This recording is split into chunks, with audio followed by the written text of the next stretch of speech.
I'm glad the media is talking more about the Palestinian hostages that have been held by the Israeli government because at most they want to talk all about the Israeli hostages and how much we should care about them. Yeah, we should care about the Israeli hostages, but what about the Palestinian hostages that have been held for 10, 20 years and not charged with anything or been bogusly charged?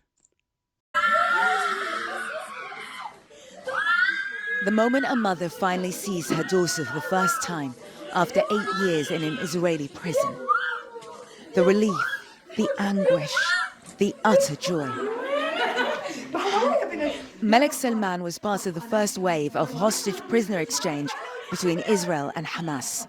It was painful because I was leaving the sisters I made inside prison, and I feel like my freedom was paid for with the blood of the 14,000 Gazans killed. Melek, then 16, was charged with an attempted stabbing of Israelis. Israeli authorities say no one was injured, and yet she was convicted of attempted murder and sentenced to 10 years. 10 years for something bogus? I doubt she even tried to kill somebody. I mean, the Israeli government loves to hype up the crime or the supposed crimes of Palestinian people so that they can put them in prison for an indefinite amount of time. When her family appealed, it came down to 9. Melek served almost 8 of those 7 years, spending the remainder of her teenage years behind bars. Wow.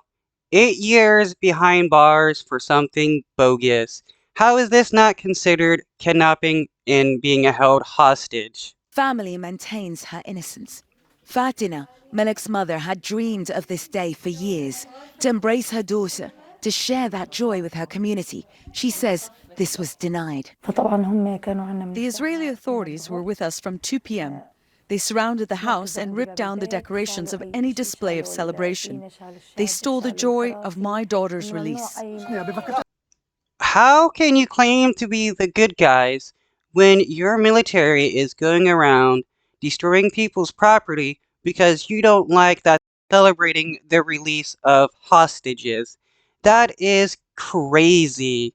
Imagine if Hamas did this. The outrage. To be released doesn't mean you are fully free. Israeli National Security Minister Itamar Ben-Gvir, who was himself found guilty in 2007 before he was a minister of incitement to racism against Arabs and supporting a terror organization. Ben-Gvir instructed Israeli forces to use an iron fist, preventing Palestinians from celebrating the release of their loved ones, saying the prisoners were terrorists. Wow. So it's just wild how all these fascists think every single Palestinian person is a terrorist.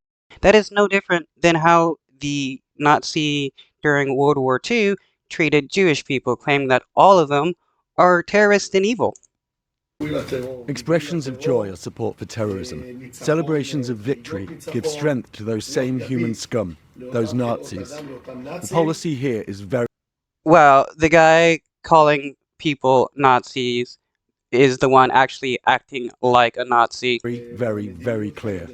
Not to allow these expressions of joy and resolutely strive to make contact and stop any support for these Nazis. Another night, another scene of Israeli forces removing well-wishers and journalists at the home of a released Palestinian prisoner, taking...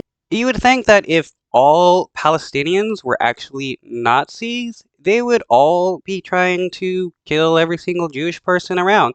All of them would be talking about genocide, but they don't. It's mostly just Hamas on the Palestinian side, but on the Israeli government side, you got the entire right-wing government talking about genociding every single Palestinian. a heavy-handed approach as ordered by their national security minister.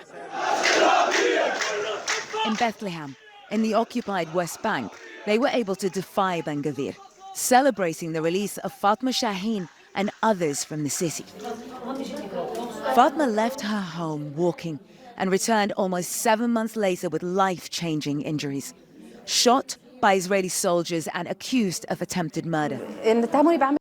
Wow, they paralyzed her.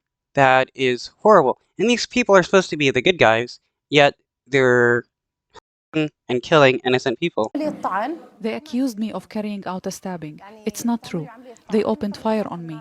I was hit in the spine with 2 bullets. 2 vertebrae were damaged. They replaced them with titanium. I cannot feel my legs or stand up. They also removed 5 centimeters from my liver and 1 kidney. For months, And I'm supposed to believe that the Israeli government at the moment cares about the life of everybody, of anybody around them, when they're killing innocent people. How are they no different than Hamas, who kills innocent people? They're not. Fatma's family say they were denied access, even as her detention stretched on. It was forbidden for my relatives to visit me, or even the lawyers. I was not allowed to make any calls. Israel said Yeah, the Israeli government proves time and time again that they don't care about people's rights or anything whatsoever. They won't follow international law, anything of the sort. The Israeli government is a terrorist nation. as Fatma attempted murder, and yet she was only detained, not charged. She didn't go to trial. She wasn't given any opportunity to defend herself. And this is a story we keep hearing again and again from released prisoners, that they aren't given due process, and yet this crime exists alongside their names. Okay, so they're not given due process, yet I'm supposed to believe that the Israeli government at this time is a democratic government, yet people are being held captive in their prisons without charge or trial or crime. The Israeli Prison Service responded to these allegations, saying national security prisoners who were released from the Israeli prison during the past 2 days were serving time for serious crimes, such as attempted murder, assault, and throwing explosives. All prisoners in IPS custody are held according to the law. Well, yeah, that's a big lie. I mean, their government is going to say that to make it seem like they're actually following due process, but if you listen to the hostages that are released, that's a total lie. That's not true. CNN broke down the numbers in a list of 300 Palestinian prisoners identified by Israel as eligible for release. 80% are listed as just detained, which means they have not been formally sentenced. I wonder how many of those people detained are children, because the Israeli government loves locking up kids.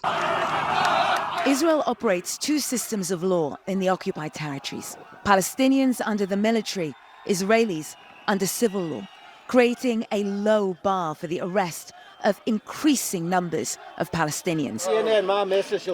And as Israeli hardliners like Ben-Gvir and others in this far-right government seek to characterize every Palestinian as a terrorist, that number is rising every day. Yeah, how can we claim that these people are like democratic people? The right wing of the Israeli government, people, this dude, how can he claim to be democratic when he doesn't care for the rights of people, the rights of kids? It's really sickening. The Israeli government is a fascist government, and this claim that they're a democratic government is one big lie. The Israeli Defense Force didn't respond to our request for comment. But the numbers speak for themselves, Jake. That was just a very small sample that was released by Israel's Department of Justice. But the number of Palestinians who have been swept up into Israeli jails within the last 2-3 months are almost at 9,000. And if Fatma and Malak are... Wow, 9,000 people have been kidnapped by the Israeli government and are being held hostage. And is not the Israeli government being treated just like Hamas for kidnapping people? Give us any kind of insight into what those other thousands of Palestinians are going through. There's a real concern that there is no distinction between a Palestinian and a terrorist in the way that Israel chooses to apply its law to them. It's No, there is no difference in the mind of far right-wing Israelis and the Israeli government. Many times have people like Netanyahu, people in the media, and others talk about how they don't see uh, any Palestinian as innocent. They're all terrorists and all deserve death. Nim Al-Bagger in East Jerusalem, thank you.